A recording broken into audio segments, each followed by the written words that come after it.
Gustavo, muy buenos días, ¿cómo estás? Bien, alcalde. Mire, varias inquietudes con usted. La primera, muy puntual, es que conversamos hace un momento con el alcalde de Bogotá sobre el hecho de que él va a lanzar en pocos minutos su propio programa de alimentos porque no está muy sintonizado con el programa de alimentos del presidente de la República, el de puntos de abastecimiento solidario. Y el presidente dijo que tanto el alcalde de Bogotá como usted no habían enviado la lista de sitios, de inmuebles donde podrían funcionar estos puntos de abastecimiento. ¿Usted tampoco le jala al programa de alimentación del presidente de la República? Mire la forma, Gustavo, como ellos están haciendo las cosas, que a mí me preocupa mucho. Primero que todo, alrededor de la mentira. Nosotros nunca le hemos dicho que no podemos trabajar juntos, todo lo contrario. Le hemos dicho, venga, pongámonos de acuerdo con programas sociales en los cuales podamos avanzar. Yo hace 2 meses presenté el programa Cero Hambre, que es una alianza entre el sector público, privado, bancos de alimentos que viene dando buenos resultados en el país. Le dijimos al gobierno nacional, súmese a esta iniciativa. Y nunca han aparecido y aquí no ha llegado un solo peso. Pero mire lo que hablan ellos sobre el tema de los PAS, como lo llaman, que yo me enteré la semana pasada. Entonces le pregunté a mi equipo qué había pasado con eso. Resulta que, para que vaya viendo dónde va esta novela, que seguro le pasó igual a Carlos Fernando, nosotros recibimos una solicitud a través de correo electrónico el 1 de agosto de este año para hacer una reunión técnica alrededor de este tema con los técnicos de la alcaldía. Esa reunión se pudo hacer el 9 de agosto, se pudo hacer en Medellín, después de 2 aplazamientos por parte del equipo de Prosperidad Social. Ahí se dejó muy claro que para participar en la convocatoria nos dijeron que el distrito tenía que aportar un lote entre 1.000 y 1.120 metros cuadrados con características como estar saneado, tener disponibilidad de servicios públicos, tener un pendiente de mínimo del 5%, estar ubicado en zona urbana. Entonces, ¿qué dijimos? Pues que primero era muy encima porque teníamos que definir supuestamente el 16 de agosto. Y dígame qué municipio pues tiene las características de un día para otro, porque el municipio le tendría que entregar. Entonces lo que dijimos fue, venga, nosotros nos ponemos en la tarea de buscar mientras revisamos realmente el programa, cómo funcionaría si entregamos un lote para que ellos construyan, cómo serían esas características. Lo que terminó pasando, Gustavo, era que a nosotros nos convocaron fue el 1 de agosto, luego la reunión se dio el 9, pero que teníamos solo hasta el 16 sí o sí para definir si aportábamos ya el lote o no. Y les dijimos, no tenemos el lote de esas características, permítanos seguir buscando y vamos avanzando en este proceso. Pero definitivamente no se pudo. Y ahora salen ellos a decir que es que entonces no se quiso. Bueno, ese es el estilo de ellos, Gustavo. ¿Qué más vamos a hacer nosotros, por Dios, en eso? Entonces, llevan 2 años de gobierno, nosotros llevamos 7 meses. ¿Por qué no nos dijeron desde enero? ¿Por qué no desde febrero, desde marzo, desde junio? Y nosotros nos ponemos a buscar y yo les he dicho, mire, yo a mi equipo le he dicho, vamos a construir país desde las regiones. Venga, vamos a ponernos las pilas, vamos a mirar qué proyectos del gobierno nacional coinciden con los del gobierno local y que podamos nosotros trabajar juntos. Pero ahora salen a decir básicamente es que no nos postulamos, no, la información llegó tarde.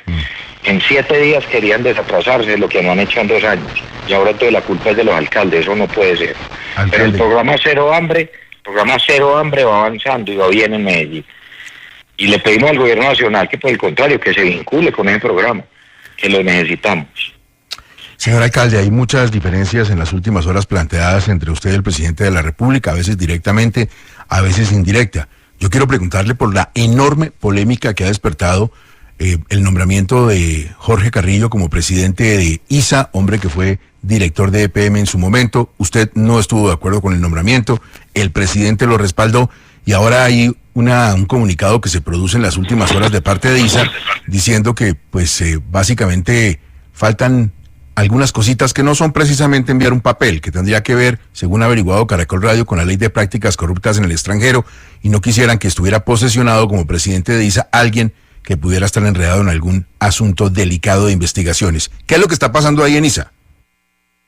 Bueno, a ver, el tema de fondo, Gustavo, lo hemos dicho nosotros, es cómo proteger un patrimonio público. ISA es una de las empresas más estratégicas del país. ISA tiene 9 miembros de junta. tienen 9. De ellos 5 son del gobierno nacional. EPM, donde yo como alcalde soy el presidente de la junta directiva de EPM, tenemos un integrante, que es el doctor Carlos Raúl Yepes. El voto de EPM en esa junta para nombrar nuevo presidente de ISA, la persona que usted menciona, fue negativo. Pero además se dejaron constancias de cómo fue el paso de esta persona por EPM de la administración anterior, ligados a quienes se robaron a Medellín, ligados al daño que le hicieron a la ciudad. Desde EPM no salió libre de esos cuestionamientos.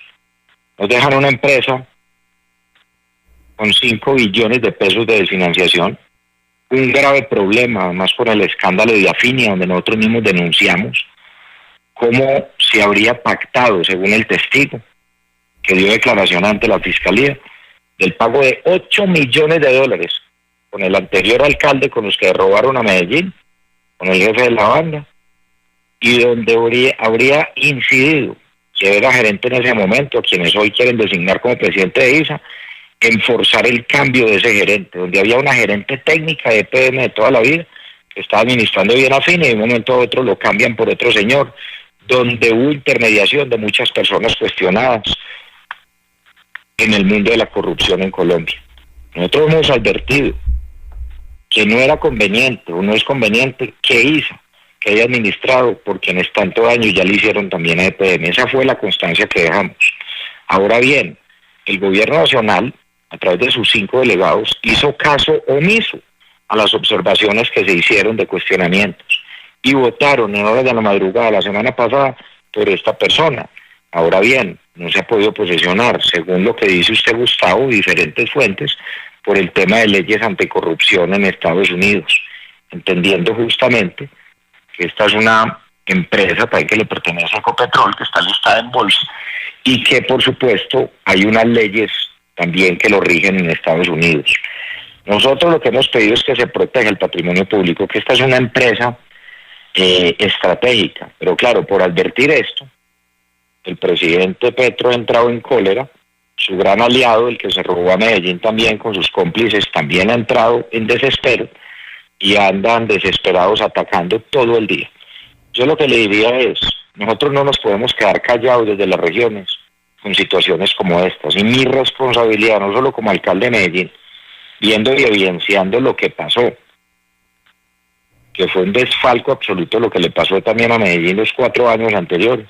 Con estas personas yo no me puedo quedar callado, y mucho menos cuando la participación que tiene PM en ISA es cercana al 8%. Sí. Ese es un tema muy importante y no nos podemos quedar callados. Alcalde, ¿es cierto que sobre la gestión del señor Carrillo en EPM y el asunto de Afinia que usted menciona, hay una auditoría forense nueva que usted ordenó y pronto será pública? Sí, señor, hay una auditoría forense sobre el tema de Afinia y espero que podamos entregar los resultados rápido. ¿Eso hablaría de una especie de red? Mire, Gustavo, yo lo denuncié en su momento. Yo recibí un testimonio de un testigo que ya le había entregado información a la Fiscalía. Vuelvo e insisto, donde de acuerdo a la información que él tiene y que la entregó a la Fiscalía, el anterior alcalde, los que robaron a Medellín, habría pactado una comisión de $8 millones con un político cuestionado de Bello, en el cual habrían buscado la forma de encontrar un nombre de una persona para que luego de estar adentro y que se generara el cambio de quien manejaba Afinia desde PM, que era una mujer técnica de toda la vida y que llevaba bien la empresa. Hubo un cambio abrupto en el cual desde la junta directiva de Afinia, donde habían delegados de EPM, decían que era inconveniente que se diera ese cambio.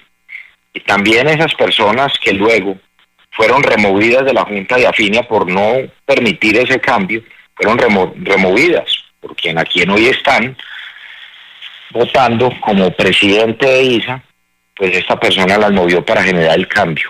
Y eso lo que constituiría ahí básicamente es una red frente a diferentes temas de corrupción al interior de Afinia que venimos nosotros investigando. Afinia es uno de esos grandes lastres que nosotros recibimos porque pone en riesgo justamente la estabilidad financiera de la empresa. Aquí se jugó con Afinia, que la gente de la costa lo sepa.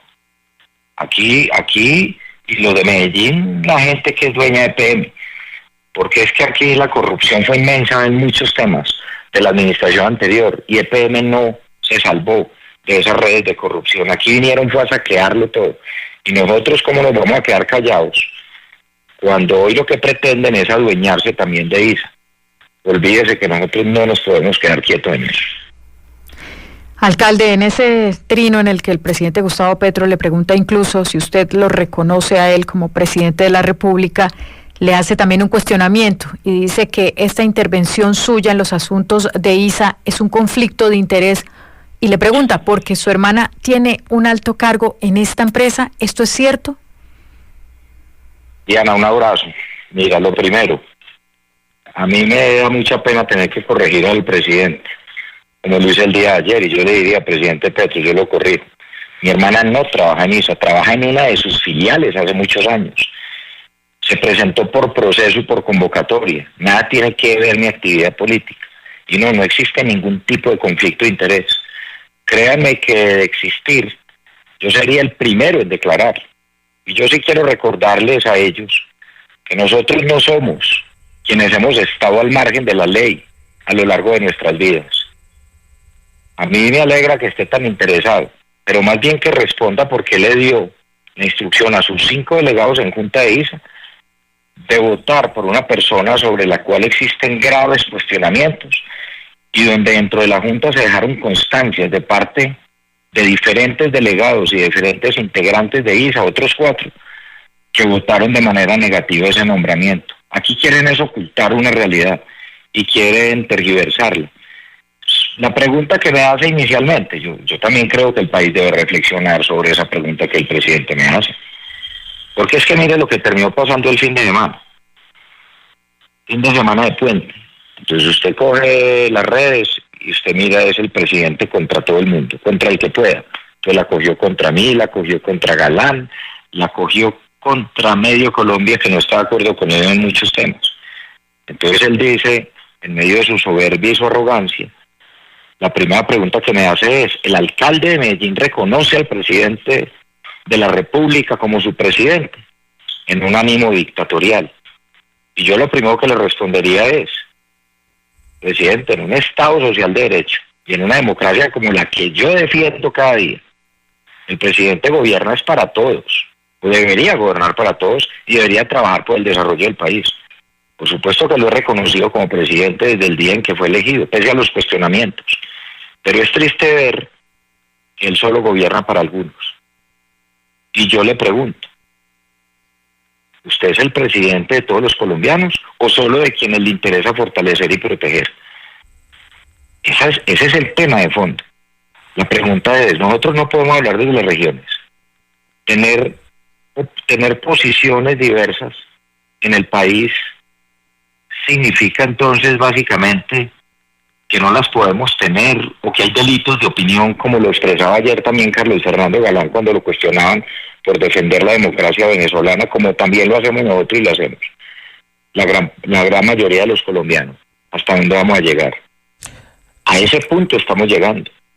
Sí. A ese punto estamos llegando. Entonces aquí, ¿qué es lo que sigue? Que todo el que piense diferente, a ustedes les ha pasado como medios de comunicación. Si ustedes dicen una cosa diferente, entonces son medios pagos por la oligarquía, son mafiosos o tienen intereses de acuerdo a los paramilitares. El mismo discurso de siempre. No, aquí podemos pensar diferente. Yo vuelvo y hago un llamado al presidente. Presidente, deje de dividir el país. Yo tengo todo el ánimo que desde Medellín y desde la región podamos trabajar juntos en temas en los cuales nos podamos juntar. Pero no me digan a mí que esa alianza que tienen en el gobierno nacional con quienes se robaron a Medellín, nosotros nos vamos a quedar callados. Yo no me puedo quedar callado. Más bien, que diga si realmente tiene una intención de lucha contra la corrupción.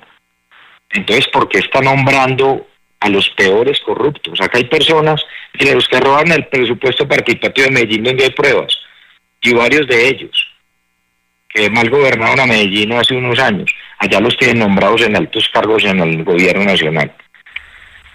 Realmente tienen un interés de lucha contra la corrupción, pero ¿cómo se están gobernando con los corruptos? Esa es la discusión de fondo. Alcalde, otra de las grandes diferencias del presidente Gustavo Petro con el gobierno distrital es el tema de las acciones que tiene EPM en Tigo Une, y dice él que no está de acuerdo y que además destaca la necesidad de fortalecer esa presencia del Estado en el sector de telecomunicaciones para evitar la consolidación de monopolios privados que, según él, dice él, violarían la Constitución. ¿Qué responder frente a esa diferencia tan grande también que tiene de visión el presidente Gustavo Petro con el gobierno distrital frente a la venta de esas acciones? Juan Carlos, una incoherencia absoluta. ¿Por qué? Porque es que el proyecto que yo he radicado es casi el mismo proyecto que radicó 4 veces, en 4 oportunidades, quienes mal manejaron la ciudad en los últimos 4 años. Básicamente el mismo articulado. Acuérdense que a ellos les negaron el proyecto, no porque no existiera un consenso en la ciudad, en gran medida, y en el mismo consejo, en que lo mejor para proteger el patrimonio público era autorizar la enajenación de las acciones que tiene PM en Tigo Une. En eso había coincidencias. Lo que no había era confianza, y por eso no le aprobaron en 4 oportunidades el proyecto a quienes se robaron a Medellín en la administración pasada. El año pasado le negaron 4 veces el proyecto del Consejo y le dijo, ¿por qué? Porque no confiamos cómo usted administra los recursos públicos. Segundo, porque no ha dicho dónde va la plata. Tercero, porque no ha dicho dónde se va a invertir. Y yo sí he dado claridades. Yo he dicho, primero, en caso de darse la enajenación total o parcial de las acciones de EPM en UNE, la plata ingresaría a EPM y se quedaría allí. No estoy pidiendo que venga el distrito, el plan de desarrollo ya está financiado y lo ha aprobado el Consejo. E iría dentro de un fondo que sería vigilado y administrado por una especie de junta acompañante para garantizar transparencia en su ejecución, donde podrían haber rectores de universidades públicas, privadas, personas de la sociedad civil, pues que se fuera a temas de formación del talento, donde ojalá sea una buena parte, ojalá puede formar más de 100.000 jóvenes en temas de ciclos cortos relacionados con innovación, ciencia, tecnología, turismo, industrias creativas y temas de inglés como segunda lengua. Segundo, el tema de fortalecer Ruta N como articulador del ecosistema de innovación, ciencia y tecnología de la ciudad. Tercero, redefinir el nuevo modelo de residuos sólidos a través de la economía circular. Y cuarto, aprovechar la infraestructura existente para conectividad a través de la fibra óptica que tiene PM hasta todas las subestaciones. Yo sí he dado claridad, pero yo pregunto, ¿por qué hoy sí le parece inconveniente al presidente Petro y por qué sí cayó durante el año pasado, donde los resultados de UNE eran resultados negativos que ponían en riesgo el patrimonio público, y cuando su aliado, quienes robaron a Medellín, presentó el proyecto y sí no dijeron nada? Y yo les recuerdo algunos datos sobre UNE.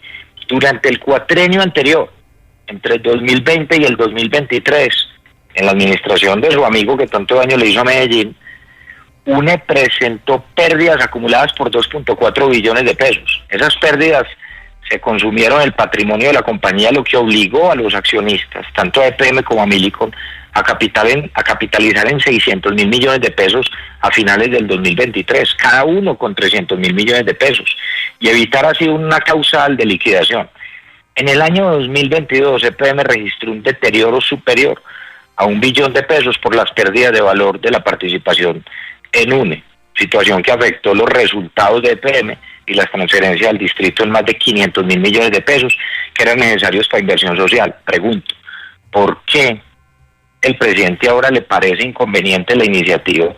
¿Y por qué no le pareció inconveniente cuando la presentó su amigo el año pasado, que la negaron 4 veces? ¿Dónde está la coherencia? Y aquí es donde uno sí quisiera no levantarse cualquier día y ver que es que el presidente todos los días la coge contra Antioquia y contra Medellín y contra nosotros. Ayer también la cogió contra Galán y contra otros. ¿Por qué en vez de andar uniendo al país o pedir una mesa técnica, una discusión para que lo podamos hacer, por qué todo tiene que ser a través de ataques, a través de redes sociales? ¿Por qué? ¿Hasta cuándo vamos a seguir así? Yo tengo todo el ánimo de trabajar desde acá, pese a las diferencias que tenga con el gobierno nacional y con el presidente Petro. Yo mismo lo dije un día cuando nos invitó allá a los alcaldes a Palacio, que solo hemos tenido una conversación corta. Le dije, presidente, nosotros estamos listos a trabajar, podemos tener diferencias, pero venga, sentémonos y trabajemos. Pero aquí lo único que nosotros recibimos en Antioquia y en Medellín son ataques de parte del gobierno nacional. Nada diferente a eso, no llega un peso de inversión social, no llega nada. Entonces yo digo, ¿de verdad están uniendo al país o quieren seguir dividiendo a Colombia? Esa es la realidad. Señor alcalde de Medellín, muchas gracias, muy amable. Volvemos a hablar pronto. Un abrazo, Gustavo, gracias por todo.